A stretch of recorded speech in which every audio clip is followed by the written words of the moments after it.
Chapter 8. Michael finished reading the words Anne had written and blinked away, a tear beginning to form. He folded the pages, placed them in the pouch, and shoved them in his pocket and stood up. He reached out to touch the picture of the rose Anne had glued to the wall. Touching the bloom, he smiled at the waxy feeling of the pink crayon that she had used to color the black and white picture. Slowly the rose became blurry. Michael pulled back his hand and wiped his eyes. For a moment he was a little dizzy, but the feeling quickly passed. Opening his eyes, he looked at the picture again. It was still blurry, but seemed to be clearing. He moved his face only inches from the flower. There. Now it was in focus. The petals even seemed to have depth. Michael reached out with one finger and touched the rose. He gasped. The rose was real. Michael froze for a moment. He shifted his eyes to see that he was now leaning against an old desk. Easing himself away, he saw that the rose stood in a simple vase on the edge of the desk. Next to the rose stood a pitcher of water and 4 glasses. Michael stood and looked around. He was in some sort of tent, but not like a tent he'd ever camped in. It was made of white canvas with dead grass for the floor, and large enough in which to fit 3 wooden chairs and a desk. He heard activity outside and moved to the closed flap of the tent. Carefully he peeked through the opening to see a raised platform about 70 or 80 feet away. A man stood alone behind a podium, speaking to thousands of people. There were saddled horses and carriages and wagons scattered around the crowd. Many had those old-timey umbrellas to ward off the sun, and were sitting on quilts on the ground or on top of their wagons. Michael saw that the tent and stage were on top of the hill, surrounded by large trees. Since the trees had lost most of their leaves, and the temperature was comfortable, Michael guessed it was fall, and looking at the sun, maybe around noon. Beyond the crowd, Michael saw fields and forest land that stretched as far as he could see. The area gave him a strange feeling. It seemed eerily familiar, but he couldn't quite place how or why. Maybe, Michael thought, the speaker is why I'm here. He turned once again toward the stage and watched the elegantly dressed man. He wore gray pants over polished black boots, and a high white collar rose from the back of a black coat to complete with tails. His flowing gray hair completed a look of distinction. The man also appeared to be quite the speaker. He held the audience's attention by pacing the stage and gesturing dramatically with his hands. Michael couldn't quite hear the speaker's presentation, and then he realized why. There was no microphone or sound system. Because the man faced away from him, Michael could only catch a word here and there. Several times the crowd thundered with applause, and once, as the speaker turned, Michael got a clear view of his features. The man was beginning to lose his hair, and had a clean-shaven face. His eyebrows were big and bushy. His nose and ears were a bit too large for his head. Michael was a little disappointed. He didn't recognize him at all. Michael eased away from the tent's door and contemplating the situation, poured himself a glass of water. Is that the person I am here to see? He asked himself, unable to shake the feeling that he was somehow connected to this place. Suddenly he heard the sound of horses' hooves and creaking leather saddles just outside the tent. Michael put down his glass and quickly moved to a corner as the man stepped through the flap. He was a bit older than Michael, about 25, well dressed in a long coat and high collar. His hair was parted crisply in the middle, and his thin mustache ran in a perfect line above his lips. With the presence of a person who is accustomed to being in charge, the young man walked briskly across the tent directly to the desk. He opened each drawer and inspected the contents before closing it. Michael saw him pause for a moment when he spied the glass of water. The man picked up the glass and frowned. Shaking his head from side to side with little jerks, he took the glass of water to the far corner of the tent and poured the water into the ground. He then placed the empty glass in his coat pocket and moved back to the desk in order to examine the remaining glasses and pitcher. Satisfied, he cautiously looked around the tent and exited. Michael took a deep breath. Evidently, that was not the person he was here to see. The man hadn't even noticed him standing in plain sight. Before Michael could move, the tent flap opened again. Stooping low to fit through the opening, a different man with his hat under his arm. As the flap closed behind him, the tall man straightened, glanced around, and saw Michael. He smiled, and with 2 quick strides he stood before Michael, extending his right hand. "Mr. Holder, isn't it?" the man said, with a twinkle in his eye. Michael's mouth dropped, and his knees were wobbly. He wanted to say, "Yes, sir," or "Nice to meet you," or anything, but his throat was so dry that nothing came out.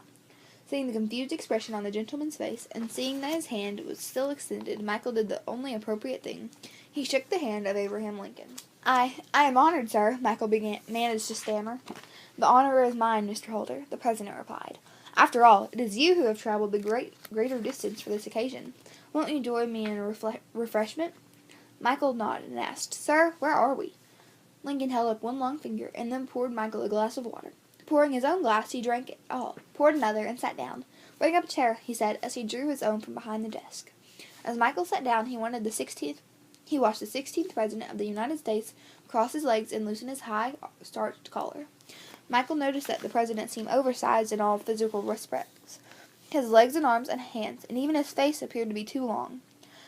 Michael smiled as he realized that Abraham Lincoln looked exactly like every picture he'd ever seen of the man. His only surprise was the President's voice. It was not the rich baritone he had imagined, but a higher-pitched voice.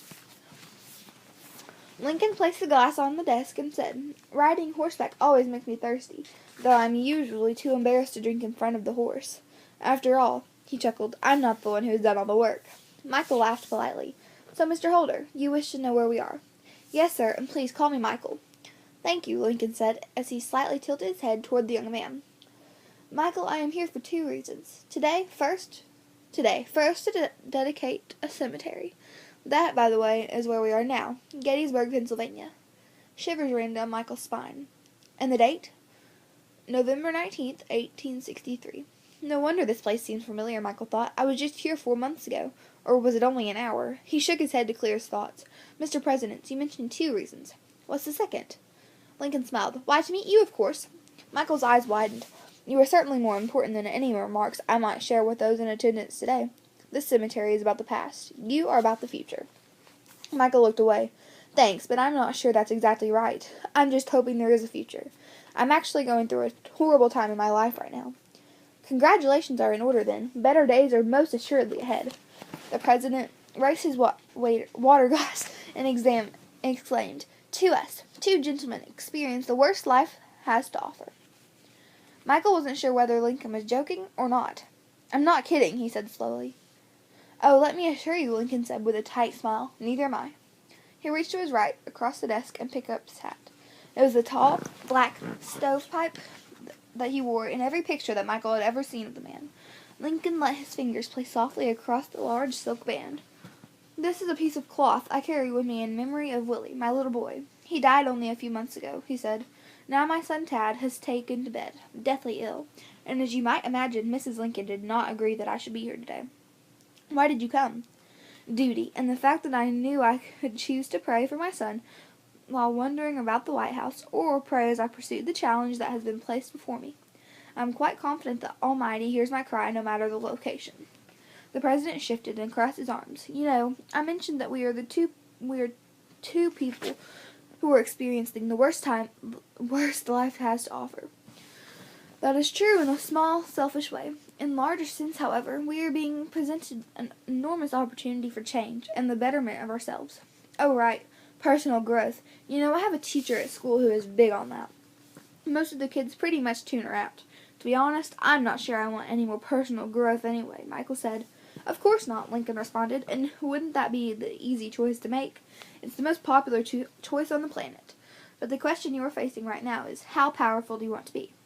Michael tilted his head to the side. Okay, I'm lost here. What does personal growth have to do with the power in first place?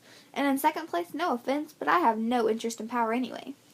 Leaning forward, Lincoln said, Mr. Holder, Michael, if that is true, then a great amount of attention is being wasted on you, some of it at this very moment. Michael wasn't sure whether to be insulted or not. He began to speak. I wasn't the one who...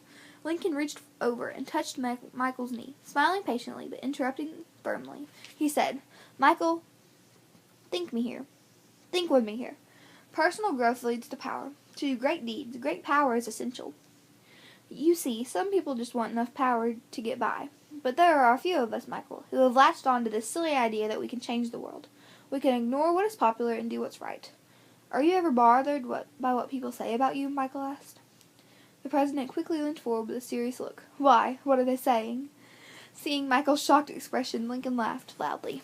I do not worry about what people are saying, because if I were to concern myself with the newspaper columns that label me dishonest or stupid, if I had my feelings destroyed every time a political opponent called me an ape or a buffoon, I would never be about the work for which I was born. Sooner or later, every man of character will have his character questioned. Every man of honor and courage will be faced with unjust criticism. But never forget that unjust criticism has no impact whatsoever upon the truth, and the only sure way to avoid criticism is to do nothing and be nothing.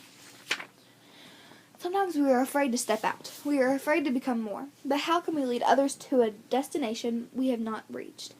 Keep searching, son. I am urging you to seek the light that to you seems so far in the distance. It will be worth the journey. At that instant, the door flap was thrown aside, and the young man who had been in the tent earlier entered.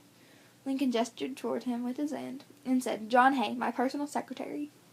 Michael froze and then held his laughter as the young man hesitated. He watched as Hay looked from side to side, then glanced around the tent and said hesitantly, "Sir?" Recovering quickly, Lincoln asked, "How may I be of assistance, John?" Hay wrinkled his brow, puzzled, and continued to peer cautiously behind the president. "John," Lincoln said again, snapping Hay to attention, "how may I be of assistance?" Excuse the interruption, Mr. President." Now Lincoln stifled a chuckle.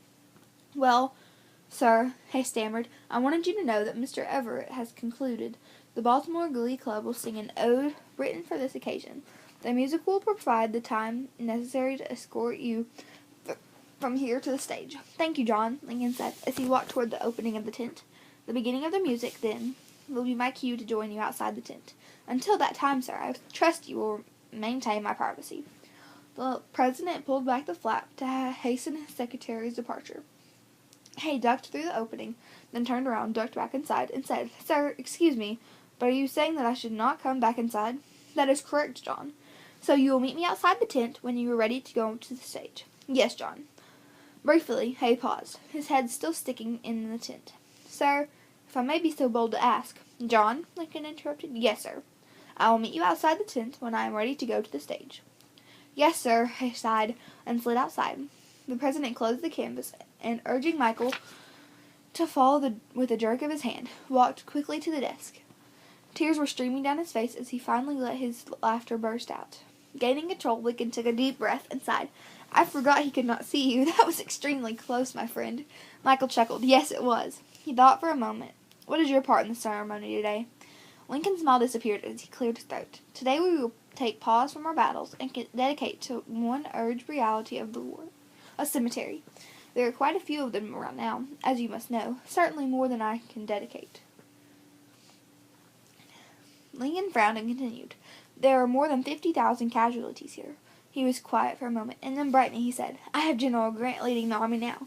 This will not last much longer." "Are you winning the war?" Michael asked. "We weren't, I can tell you that, but after this battle, Gettysburg, last July, the outcome seems much brighter indeed." Michael suddenly had a thought, and asked, "Mr. President, are you familiar with an officer in your army by the name of Colonel Joshua Chamberlain? He is with the 20th Maine." Lincoln cocked his head and thought briefly. Well, then said slowly, "No, I don't believe so. Should I know this man?" "Maybe. He fought at Gettysburg. When you get back to Washington, you might look him up." The president nodded. "I have another question," Michael continued. "Do you believe that God is on your side?" Lincoln looked at Michael thoughtfully. "On September 22nd of last year, I signed a proclamation and passed the nation for all slaves, specifying that they will be henceforward and forever free. One of my cabinet members made it known to anyone who would listen that a vast majority of the public stood against me, and my intention to sign the Emancipation Proclamation. However, my position is that while public opinion may sway back and forth, right and wrong do not. So your question was, do I believe that God is on our side? To be quite honest, I haven't given that question very much attention. I am much more concerned with whether we are on God's side."